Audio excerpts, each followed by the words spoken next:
físicos da matéria. Os materiais podem, à temperatura ambiente, encontrar-se fundamentalmente em três estados físicos: o estado sólido, o estado líquido e o estado gasoso. No estado sólido, temos aqui o exemplo do granito. No estado líquido, temos o exemplo da água. E no estado gasoso, temos como exemplo o ar. Os materiais podem existir nestes três estados físicos dependendo da pressão e da temperatura a que se encontrem. Quando se aquece ou se arrefece um material, podem ocorrer mudanças de estado físico. O estado sólido tem forma própria, volume constante e não são compressíveis. O estado gasoso apresenta uma forma variável, um volume variável e são facilmente compressíveis. No estado líquido, a forma é variável, o volume constante e são dificilmente compressíveis. Começando pelo estado sólido, temos aqui o exemplo de 3 barras de ouro. Ao colocar 3 barras de ouro dentro de um recipiente de vidro, as barras não assumiram a forma nem o volume do recipiente que as contém.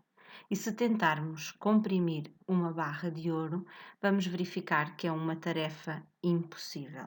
Portanto, quer as barras de ouro, quer qualquer outro estado sólido, tem como característica o facto de não serem compressíveis, de apresentarem uma forma definida, portanto, eu não consigo variar a forma desta barra de ouro só por a colocar noutro recipiente, e têm um volume constante. Quanto ao estado líquido, podemos caracterizar o estado líquido por ter uma forma variável, e sendo a forma do líquido a forma do recipiente. Temos aqui 4 exemplos de 4 recipientes diferentes. Colocamos um líquido no seu interior e, como conseguimos ver, o líquido adquiriu a forma do recipiente. No entanto, o volume é constante. Portanto, se eu tenho 100 ml de água, em qualquer recipiente que eu coloque, o volume será sempre de 100 ml. Esse volume não aumenta nem diminui. E são dificilmente compressíveis. Dificilmente eu consigo diminuir o volume de um líquido ao aplicar uma força. Por fim, temos o estado gasoso, e no estado gasoso a forma do gás é variável, ela adquire a forma do recipiente. Portanto, se eu encher 2 balões com ar, o gás que introduzi dentro do balão vai adquirir a forma do balão. Temos aqui o exemplo de um balão em forma de coração, um outro com uma forma mais oval, e o gás vai adquirir a forma então dos balões. Portanto, a forma é variável, não é definida como no caso dos sólidos. Se introduzir um gás dentro desta botija, o gás vai adquirir a forma desta botija. O volume num gás é agora variável, portanto, eu ao colocar uma pequena quantidade de gás dentro desta botija que aqui se encontra azul, o gás vai adquirir todo o volume deste recipiente. E se colocar mais gás, esse gás vai ocupar exatamente o mesmo volume, portanto, o volume do recipiente onde eu coloco. Portanto, a mesma quantidade de gás colocada em botijas de capacidades diferentes, portanto, de volumes diferentes, o gás irá adquirir o volume total do recipiente onde o vamos colocar.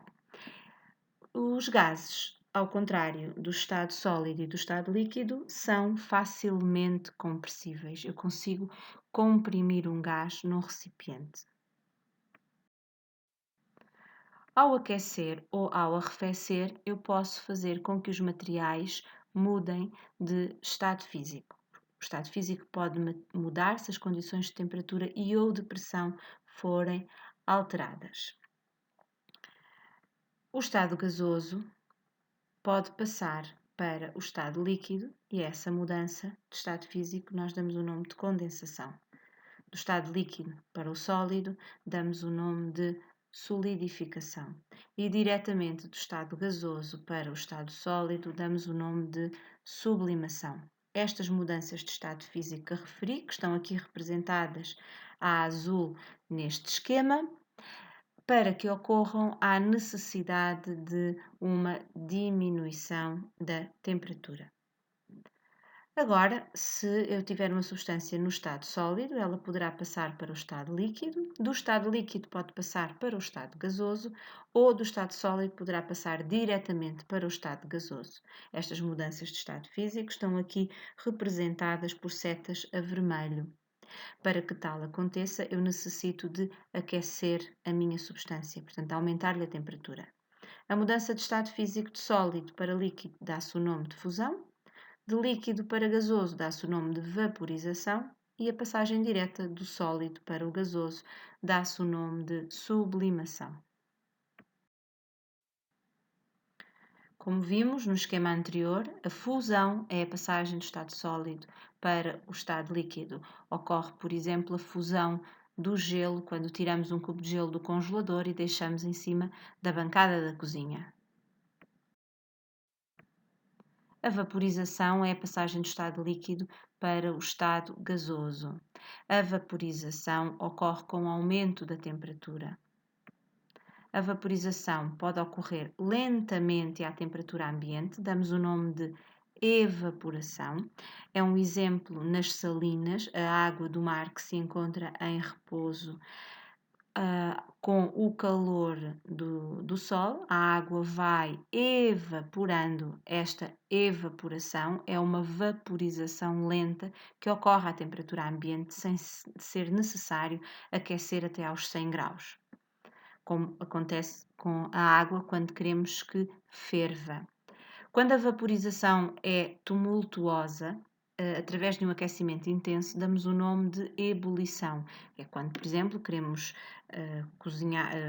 cozer arroz ou esparguete, necessitamos de ter a água nos 100 graus Celsius para que ela entre em ebulição. Esta passagem do estado líquido para o estado gasoso é rápida e tumultuosa. A condensação é a passagem do estado gasoso ao estado líquido. Para que isto aconteça, há necessidade de um arrefecimento. Reconheces esta passagem, esta condensação, quando, por exemplo, tomas banho e vês que no vidro da casa de banho estão acumuladas umas gotículas de água. Tal acontece porque a superfície do vidro está mais fria e aí o vapor de água que é libertado enquanto tomas banho condensa. Portanto, passa do estado gasoso para o estado líquido. A solidificação é a passagem do estado líquido ao estado sólido, tal acontece quando colocas água no congelador. A sublimação é uma passagem direta do estado sólido ao estado gasoso ou o inverso. Um exemplo comum da sublimação são aquelas bolinhas de naftalina que por vezes se coloca dentro dos armários para que a roupa não seja danificada pelas traças. Essas bolinhas passam diretamente do estado sólido para o estado gasoso, libertando aquele cheiro intenso sem terem passado pelo estado líquido. Tanto que verificas que a roupa ou o armário não ficaram molhados com esta mudança de estado físico. Chamamos temperatura de fusão a temperatura à qual ocorre a fusão, que é a passagem do estado sólido para o estado gasoso. Podemos chamar ponto de fusão ou ponto de solidificação. No caso de uma substância pura, enquanto ocorre a fusão, a temperatura da amostra não aumenta, embora o aquecimento continue. Por exemplo, quando o gelo está a fundir, a temperatura mantém-se constante e nos 0 graus. Ela não aumenta mais do que este valor. Chama-se então aos 0 graus o ponto de fusão ou ponto de solidificação. Depois de toda a substância passar ao estado líquido, a temperatura volta a aumentar desde que o aquecimento continue. Temos aqui um gráfico onde representamos no eixo do X o tempo de aquecimento em minutos, no eixo do Y a temperatura em graus Celsius, e conseguimos ver que o gelo se encontrava inicialmente a menos 10 graus Celsius. Fomos aquecendo durante alguns minutos e a temperatura do gelo foi aumentando. Quando chegou aos 0 graus, ocorreu a mudança do estado sólido para o estado líquido, a que damos o nome de fusão. Aqui, a temperatura vai se manter nos 0 graus e coexistem em simultâneo o estado líquido e o estado sólido. Enquanto o gelo não funde todo, a temperatura não passa dos 0 graus. Depois, se continuarmos a aquecer, aí sim a água vai aumentar a sua temperatura. A temperatura de ebulição é a temperatura à qual a passagem do estado líquido ao estado gasoso. A esta temperatura damos o nome de ponto de ebulição ou ponto de condensação.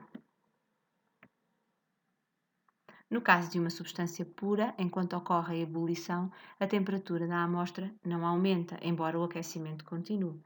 Portanto, quando a água se encontra a ferver, por exemplo, para cozinhar arroz, a temperatura não passa dos 100. Portanto, não adianta colocarmos o fogão com uma temperatura superior, porque a água não vai passar dos 100 graus Celsius. Depois de toda a substância passar ao estado gasoso, a temperatura volta a aumentar desde que o aquecimento continue. Temos aqui então um gráfico semelhante ao anterior, só que agora refere-se à ebulição. Temos mais uma vez no eixo do X o tempo de aquecimento em minutos, no eixo do Y a temperatura em graus Celsius. Temos aqui a água que inicialmente se encontrava a 20 graus. Fomos aquecendo, a temperatura foi aumentando, até que chegou aos 100 graus. Aí ocorreu então a ebulição. Durante este período em que a água se encontra em ebulição, a temperatura não varia dos 100 graus, se a água for pura. Portanto, coexistem a água no estado líquido e a água no estado gasoso. Após toda a água passar para o estado gasoso, a temperatura pode voltar a aumentar.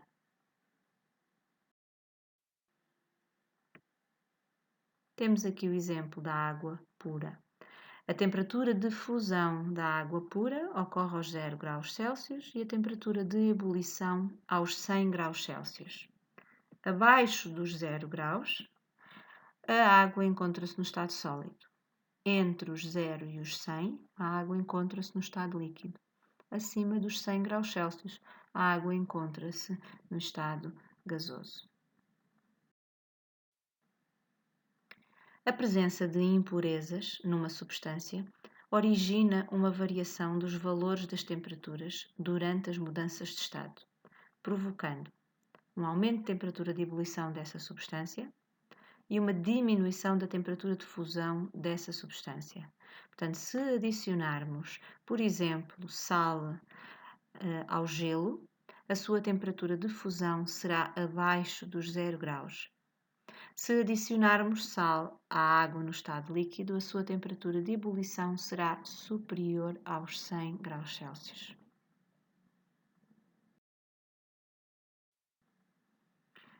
Com o que foi referido hoje, procura numa tabela diferentes pontos de fusão e ebulição de várias substâncias que utilizes no teu dia a dia.